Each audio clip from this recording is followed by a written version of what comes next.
Hello, dear aspirants, and welcome back to Arunachal Pulse, your weekly Arunachal specific current affairs program. तो देखते हैं past week में exam specific Arunachal related news क्या था। सबसे पहले शुरू करते हैं अरुणाचल फ्रंटियर हाईवे से। Okay, so it is one of the most strategic highways India में। जब हम इंफ्रास्ट्रक्चर की बात करते हैं, it is one of the most strategic infrastructure projects that is being taken up in Arunachal. और ये एकदम जैसे इसका नाम बताता है, it is about construction of highway Arunachal frontier highway exactly at the border, that is the line of actual control, right? तो इसके ऊपर रिसेंट डेवलपमेंट्स हुए हैं। The talk about all Nyishi students union AANSU ने बोला है कि इस हाईवे को बनाने के बाद जो भी लोगों का डिस्प्लेसमेंट हुआ है, उस डिस्प्लेसमेंट की वजह से जो उन्हें फेयर कंपेंसेशन मिलना चाहिए वो मिलना चाहिए। That is the context around which we are discussing Arunachal frontier highway. Okay, so चलिए शुरू करते हैं। अरुणाचल फ्रंटियर हाईवे के बारे में देखेंगे। We have understood what the current context is. ये जो है it is a frontier highway, it is numbered as highway national highway 913 and you can see it starts from Tawang. Tawang के मागो रीजन से शुरू करता है all the way east Kameng, upper Subansiri, west Siang, upper Siang, Dibang valley, Besali, Chalagam, Kibithoo, Dong, है ना। Dong you might remember, Arunachal का जो sunrise festival है वहाँ पे अनाउंस किया गया है। So all the way to Dong, Hawai and finally Vijaynagar. Okay, so this is very important as far as the length of the program is concern कि ये हाईवे जो है कहाँ से शुरू होगा, कहाँ पे खत्म होगा, प्रीलिम्स पर्सपेक्टिव से बहुत ही ज़्यादा इंपॉर्टेंट हो जाता है। Okay, so please go through this कि इस मैप को जरूर देख के रखिएगा। ओके, एंड ये जो है लाइन ऑफ एक्चुअल कंट्रोल, जैसे आपने देखा this is the border. Border यहाँ पे है और उसके पैरेलल ये रन करता है of course. So the idea here is हमारे जो रिमोट एरियाज हैं इनमें कनेक्टिविटी बहुत एक इशू है। देखिए आसाम के साथ जो प्लेन एरियाज हैं वहाँ पे तो कनेक्टिविटी ठीक ठाक है, right. Along these areas the connectivity is fine, even along some popular tourist destination जैसे कि तवांग है we have adequate national highway connections. लेकिन पूरे के पूरे जो बॉर्डर एरियाज है you will see that these are, ये अलग अलग माउंटेन रेंजेस में आते हुए। There is a mountain range here, यहाँ पे एक माउंटेन रेंज है, फिर यहाँ पे एक माउंटेन रेंज है। तो इन जगहों के बीच कनेक्टिविटी करना बहुत ही ज़्यादा जोग्राफिकली चैलेंजिंग है। उसकी वजह से यहाँ पे जो रिमोट एरियाज हैं, ये रिमोट एरियाज मेन कनेक्टिविटी से डिसकनेक्टेड रहते हैं, एक्सेस नहीं मिलता है। सो डेवलपमेंट बिकम्स वेरी स्टैग्नेंट। अब इस चीज़ को एड्रेस करने के लिए along with the ideas of national security, government of India ने नेशनल हाईवे 913 को, that is Arunachal frontier highway, उसे अनाउंस किया था।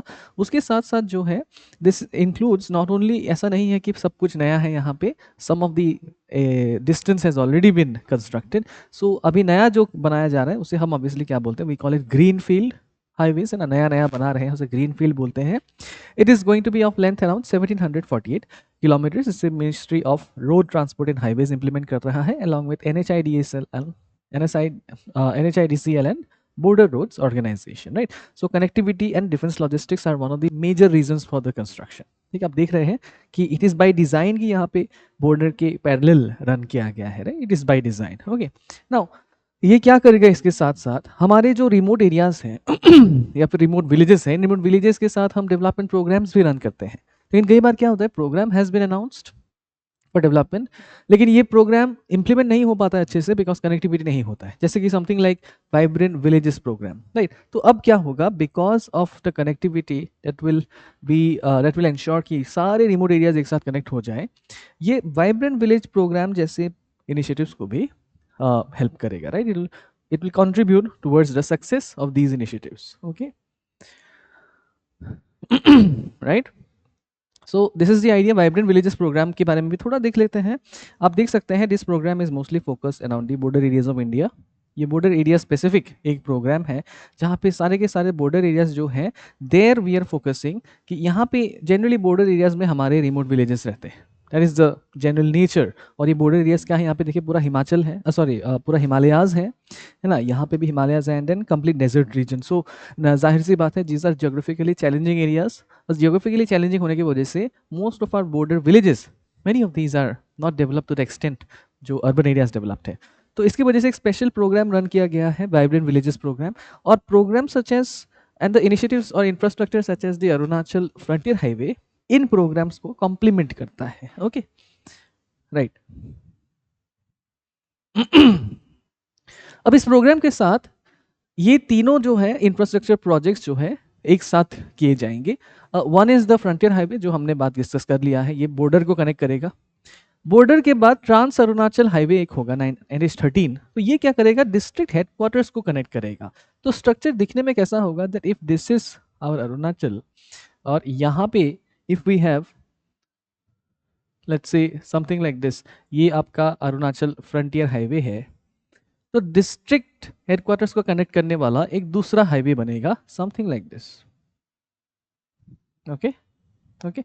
And finally east west industrial corridor एक होगा, east west industrial corridor that might look something like this.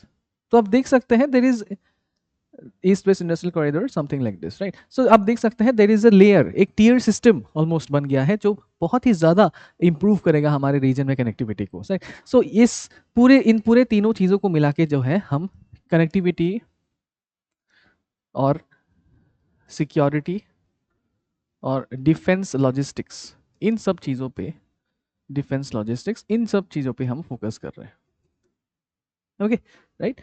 So this is a part of the 6 proposed inter corridor highways, right. सब के सब एक साथ कनेक्टेड रहेंगे. डिफेंस प्रिपेयर्डनेस, इकोनॉमिक इंटीग्रेशन और state wide connectivity को बहुत ही ज़्यादा मजबूत करेगा, राइट. तो इस पर्सपेक्टिव से अरुणाचल फ्रंटियर हाईवे बहुत ज़्यादा इंपॉर्टेंट है. ओके, और प्रॉब्लम्स यहाँ पे क्या है, द आइडिया इज दैट जैसे आपने देखा करेंट कॉन्टेक्स्ट में, ये because this highways will be connecting remote areas, आप बहुत ही हाई बायोडाइवर्सिटी और मे बी ट्राइबल पॉपुलेशन वाले जगहों से आपको ये हाईवे निकालना पड़ेगा. उसकी वजह से लैंड एक्विजिशन करना पड़ेगा. Okay, land acquisition. और अगर आप लैंड एक्विजिशन कर रहे हैं, आपको पता है ये लीगल केसेस यहाँ पे बहुत होते हैं, राइट.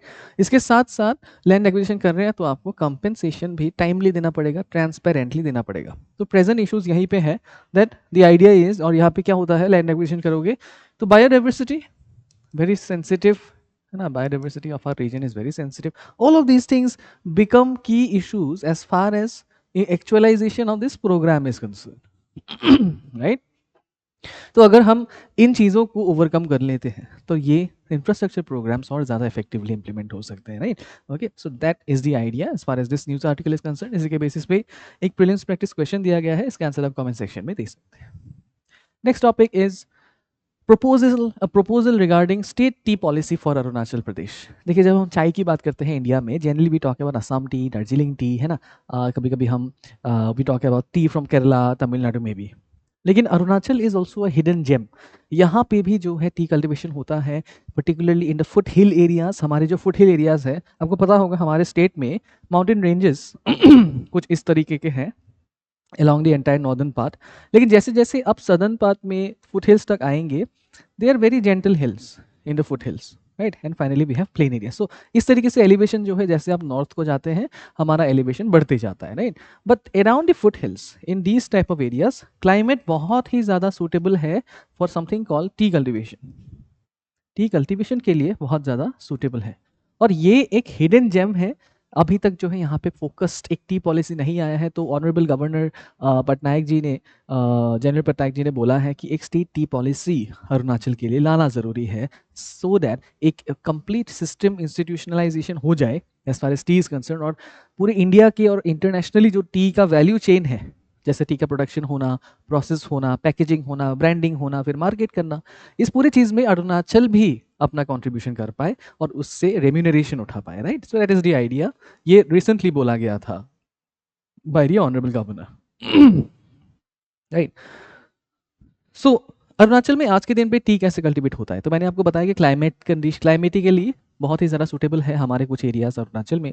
अभी के टाइम पे we do not have too many large tea states. Assam जैसे जगहों पे अगर आप जाएंगे, दार्जिलिंग में जाएंगे, वहाँ पे देखेंगे आप बड़े बड़े टी स्टेट होते हैं, ऐसे बड़े बड़े टी स्टेट होते हैं, एकड़ों ज़मीन होता है.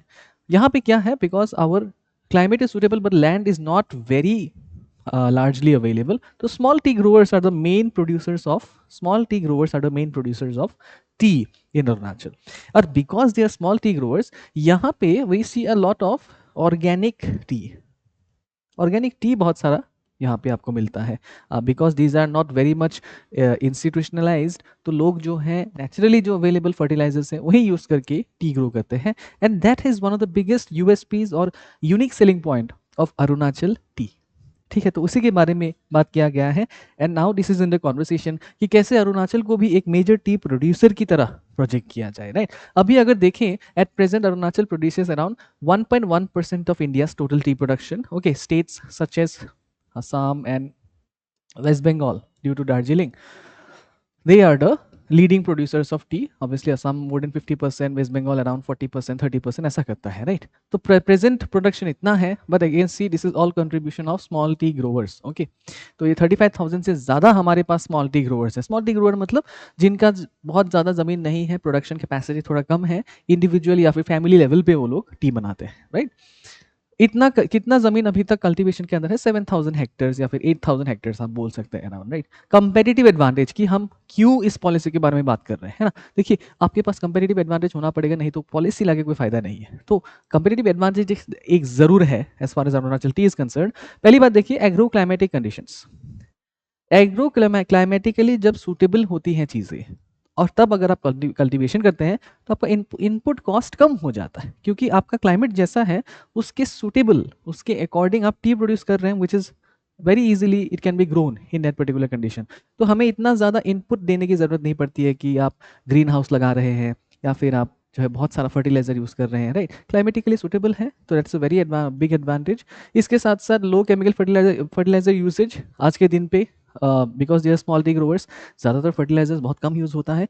तो ऑर्गेनिक टी का जो ब्रांड है ये ब्रांडिंग पोटेंशियल बहुत ज़्यादा है, और आपको पता है दुनिया में ब्रांडिंग के साथ क्या होता है, वैल्यू जो मिलता है आपको अपने प्रोडक्ट पे वो बढ़ जाता है, ज़्यादा प्राइस आप मांग सकते हैं from the customer on the value of brand. आपने सुना होगा श्रीलंका का एक टी है दिल्मा बोल के, क्रिकेटर्स के जर्सी पे लोगो लिखा रहता था। That is the kind of supply chain we are talking about. Okay, major hubs क्या है? चांगलांग में, तिराप में, लॉन्गडिंग में आज के दिन पे चाय जो है टी कल्टीवेशन होता है। बाकी विलेजेस, बाकी वैलीज में भी थोड़े बहुत किए जाते हैं कल्टीवेशन। ओके, तो यहाँ पे क्या करना है आपको, ये जो वैल्यू चेन है एक बार वो देख लेते हैं। पहले प्लांटेशन, फिर हार्वेस्टिंग होता है, राइट, हैंड पिकिंग किया जाता है, स्मॉल टी ग्रोवर्स हैं जी। उसके बाद withering, rolling, shading, control, oxidation, initial drying, right. आपको पता होगा चाय में भी, टी में भी क्या है, if we talk about black tea में we have something called CTC and we have something called orthodox. Okay, ये CTC मतलब this is crush, tear and curl. Okay, तो क्रश टीयर कर्ल क्या है? CTC में आपने देखा होगा चाय का दाना जो है काला काला होता है, राइट। तो वहाँ पे जल्दी से क्रश करके, जल्दी से टीयर करके, ऑक्सीडाइज करके टी का जो है रोबस्ट फ्लेवर कैप्चर करने के लिए उसे गोल गोल इस तरीके से बनाया जाता है। ऑर्थोडॉक्स में क्या होता है, आप उसको मॉइस्चर को, उसके कलर को रहने देते हैं, इसीलिए ऑर्थोडॉक्स टी जो है थोड़ा जो है इसका जो कलर है थोड़ा ज़्यादा ग्रीन होता है कंपेयर टू CTC, राइट। और बाकी का आपका जो है ग्रीन टी, इस तरीके के अलग अलग टी होते हैं। ओके, सो हमारे यहाँ पे जो है इस तरीके के चाय को हम ऑर्गेनिकली बनाना चाहते हैं या फिर हम बनाते हैं। ओके, ऑर्गेनिकली मतलब हम we are not using too much chemical fertilisers, है ना, नेचुरल तरीके से ही बनाते हैं, as you can see here, right. तो इसके लिए अभी क्या चल रहा है, what is the present situation? Present situation, chief ministers mission mode project चल रहा है ऑन टी एंड रबर। कोई डेडिकेटेड पॉलिसी नहीं है अभी तक, लेकिन इस तरीके से मिशन मोड में हम कर रहे हैं, तो शॉर्ट टर्म गोल्स, राइट। ये प्रोजेक्ट जो है 2021 में लॉन्च हुआ था, टी एंड रबर दोनों पे ये फोकस करता है। एंड यू वुड सी कि हमारे यहाँ पे because of the gradient, plain areas भी हैं और बहुत सारा हाई टॉल माउंटेन्स भी हैं, तो ये कंप्लीट ग्रेडियंट जो है बहुत अलग अलग टेम्परेचर्स, अलग अलग क्लाइमेट्स हमें देता है। It's one of the biggest advantage of our state, अलग अलग क्लाइमेट हमें मिलते हैं, बिकॉज अलग अलग क्लाइमेट मिलते हैं, रबर और टी भी हम यहाँ पे ग्रो कर सकते हैं। Are you understanding? Okay, so ये दोनों क्या, ये मिशन मोड क्या कर रहा है, it is promoting commercial plantation crops. आपको पता होगा टी एंड रबर दिख रहा है किस तरीके से बनाया गया, this are all plantation crops. Naturally तो ऐसे नहीं उगते हैं, राइट। तो आपको एक रो में आप प्लांट करते हैं, इस तरीके से रबर भी प्लांट किया जाता है। ओके, तो यहाँ पे financial assistance, quality of planting material और टेक्निकल सपोर्ट, ये सब चीज़ें दी जाती है। ठीक है। विजन क्या है कि हम इस पूरे कल्टीवेशन को सिस्टमाइज करें, कंप्लीट पॉलिसी लेके आए। यहीं पे शायद क्या हो सकता है, you can also get auction centres, you can get testing research centres. Presently आपने सुना होगा कि नॉर्थ ईस्ट में टोकलाई में है research centre, auction centre Guwahati में है। तो इस तरीके से अगर अरुणाचल में भी एक स्टेट टी पॉलिसी लाया जाए, मे बी ये सब चीज़ें जो है यहाँ पे भी किया जा सकता है। You can institutionalise the entire cultivation, processing, production, marketing, and branding of tea. Okay, that is the entire idea as far as the proposed state tea policy is concerned. Okay, इसी के बेसिस पे एक prelims practice question दिया गया है, इसका answer आप comment section में दे सकते हैं। नेक्स्ट टॉपिक इज अबाउट प्रधानमंत्री जन विकास कार्यक्रम। ओके, तो रिसेंटली स्टेटस ऑफ प्रोजेक्ट्स जो है जन विकास कार्यक्रम के अंदर रिव्यू किए गए हैं अरुणाचल। देखते हैं कि ये प्रोग्राम है क्या। देखिए, जन विकास कार्यक्रम ये जो है एक सेंट्रली स्पॉन्सर्ड मतलब centre will give some money, state will also give some money. Okay, north eastern states के लिए दिस इज अराउंड 90:10, मतलब 90 will come from the centre and 10 will come from the state. Okay, centrally sponsored. अगर central sector होगा, sector है मतलब if it is a central sector scheme, मतलब ये 100% centre ही पैसा देगा इसके। ठीक है ना। प्रधानमंत्री जन विकास कार्यक्रम ये मिनिस्ट्री ऑफ माइनॉरिटी अफेयर्स चलाता है। तो जाहिर सी बात है ये किस चीज़ का स्कीम है, it is about the development of minority areas in India. Okay, तो इसके through area based social economic and infrastructure development होते हैं। You first identify minority areas, है ना। पहले तो आपको माइनॉरिटीज कौन है उसे आइडेंटिफाई करना पड़ेगा, फिर माइनॉरिटी एरियाज आइडेंटिफाई करने पड़ेंगे, और उन एरियाज में डिमांड के बेसिस पे ये स्कीम चलाया जाता है। ठीक है, ये जो है माइनॉरिटी कंसंट्रेशन एरियाज में इंप्लीमेंट होता है। और उन एरियाज में जो भी डेवलपमेंट होता है, ऐसा नहीं है माइनॉरिटी एरियाज का मतलब देखिए 100% माइनॉरिटीज भी हो सकते हैं, है ना, या फिर ग्रेटर देन 50% हो सकते हैं। तो एक बार जब प्रोजेक्ट सिलेक्ट किया जाता है कि इस particular area A B C में हम इंप्लीमेंट करेंगे, तो सबको ये बेनिफिट्स दिए जाते हैं, right. But the focus here is that पहले माइनॉरिटी एरियाज सिलेक्ट किए जाएंगे, राइट। तो पहले जो ये 2008 में मल्टी सेक्टोरल डेवलपमेंट प्रोग्राम की तरह लाया गया था, उसके बाद 2018 में इसे जन विकास कार्यक्रम रीनेम किया गया, और 2022-23 में सारे के सारे districts that were eligible in the okay minority concentration areas में जितने भी डिस्ट्रिक्ट्स हैं सब इसके अंदर एलिजिबल हो गए। ओके, तो यहाँ पे माइनॉरिटीज कौन है? The minorities are the notified minority communities. Okay, so according to the national minority commission act जो है 92, इसके अंदर जो भी माइनॉरिटीज बताए गए हैं, याद रखिए माइनॉरिटीज के बारे में हमारा कॉन्स्टिट्यूशन सिर्फ बताता है कि we have the provisions for protection of the rights of minorities, पर हु दीज माइनॉरिटीज आर, इसके बारे में कॉन्स्टिट्यूशन नहीं बताता है, राइट। तो कौन बताता है? दिस एक्ट, तो ये स्टैट्यूटोरीली डिफाइंड है, इट इज डिफाइंड स्टैट्यूटोरीली, मतलब ये एक्ट बताता है who are minorities, Muslims, Christians, Sikhs, Buddhist, Parsis and Jains. Okay, तो these are the minorities. So अगर इनका पॉपुलेशन ज़्यादा है किसी एरिया में, उसे हम माइनॉरिटी कॉन्सेंट्रेशन एरिया बोल देंगे, ठीक है। तो ये जन विकास कार्यक्रम इन सब एरियाज में जो है इंप्लीमेंट हो सकता है for the development of this areas. Okay, तो यहाँ पे education, health care, skill development, drinking water and other community infrastructure बनाया जाता है, right. So what we are trying to do here, ये सेपरेटली क्यों लाया गया है? To increase to increase something called or reduce something called trust deficit. आपको पता होगा कि constitution protects the right of minorities, it makes provisions for reducing tyranny by the majority. लेकिन ये सिर्फ बोलने की बात नहीं हो सकती है, यहाँ पे सरकार को अपना काम, सरकार जब माइनॉरिटी एरियाज में ट्रूली डेवलपमेंट लेके आती है, तो लोगों का भी विश्वास बढ़ता है कि yes, it is not simply about majority, it's also about taking everybody together, inclusive growth, inclusive development की बात की सकती है हम यहाँ पे। ओके, सो इसके साथ ही एक सेपरेट कंपोनेंट है अंदर जन विकास कार्यक्रम, something called the Buddhist development plan.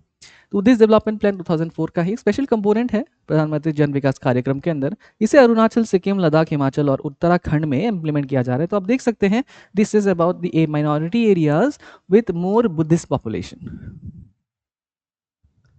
Okay, तो फोकस यहाँ पे क्या है? बुद्धिस्ट एजुकेशनल इंस्टीट्यूशंस को, है ना, बढ़ावा देना, स्ट्रेंथन करना, मॉडर्न वोकेशनल और स्किल एजुकेशन को प्रमोट करना। यहाँ पे क्या होता है, बुद्धिस्ट अगर एक रिलीजियस इंफ्रास्ट्रक्चर बनाया जा रहा है, जैसे एक गोम्पा बनाया जा रहा है, तो बुद्धिस्ट आर्टिजन्स को एम्प्लॉय किया जाता है, उन्हें बनाने का कंस्ट्रक्शन का स्किल भी सिखाया जाता है, right. So all of this is a holistic development programme as far as Buddhist development plan is concern. इसके साथ साथ पीएम विकास, एनएमडीएफसी और स्कॉलरशिप स्कीम्स, इनके साथ भी इंटीग्रेशन है। पीएम विकास में आप देखेंगे that these are the other programs in PM Vikas, right. तो पीएम विकास क्या है? प्रधानमंत्री विकास कार्यक्रम फॉर माइनॉरिटीज। यहाँ पे आप सीखो और कमाओ, नई मंजिल, उस्ताद, नई रोशनी, हमारी धरोहर, all of these are a part of PM Vikas, also having a convergence with the PM Jan Vikas Karyakram and a program such as Buddhist Development Plan. ठीक है, so these are the major projects that have been made under this Buddhist Development Plan as of now, right? And the significance हमने देखा है, what is the significance going forward, the idea of inclusive development, idea of improving trust deficit, okay? तो इसी के basis पे prelims practice question दिया गया है, इसका आंसर आप कमेंट सेक्शन में दे सकते हैं। Next, Oju hydro power project. Oju hydro power projects के बारे में भी रिसेंटली कंपनसेशन की बात की गई थी। कंपनसेशन के बारे में बहुत ज़्यादा बात की जा रही है आजकल, जगह जहाँ पे भी हम इंफ्रास्ट्रक्चर बनाते हैं, inevitably compensation becomes a major issue there, right. तो ये ज़रूरी है हमारे लिए जानना कि व्हाट आर दिस प्रोजेक्ट्स। आज हम ओजू हाइड्रो पावर के बारे में थोड़ा देखेंगे, ये किस तरीके का प्रोजेक्ट है और कॉम्पेंसेशन कैसे दिया जाता है, फॉरेस्ट राइट्स एक्ट कैसे इंप्लीमेंट होता है, किस स्टैट्यूट के अंदर हम कॉम्पेंसेशन डिसाइड करते हैं, इन सब के बारे में देखेंगे, ओके। सो ओजू हाइड्रो पावर प्रोजेक्ट, ये जो है it is A 2220 megawatt run of the river project.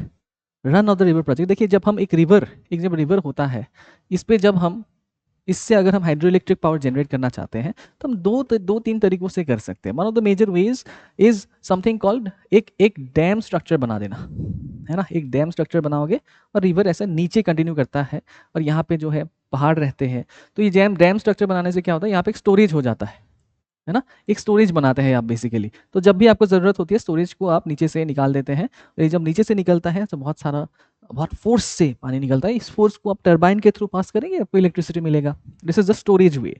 दूसरा क्या है, something called run of the river. Run of the river में क्या होता है, आप डायरेक्टली रिवर को डैम नहीं करते हैं।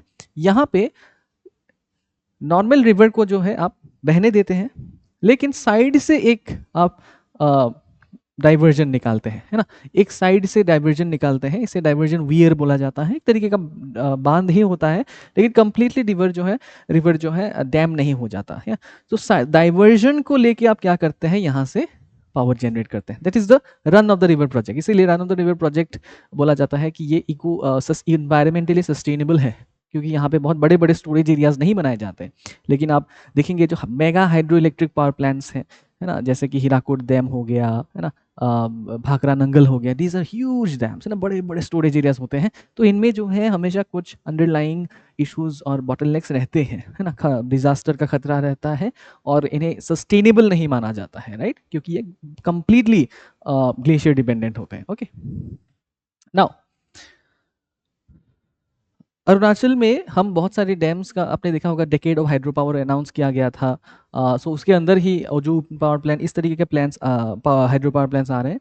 ये जो है सुबनसिरी रिवर के ऊपर है, in the upper Subansiri district.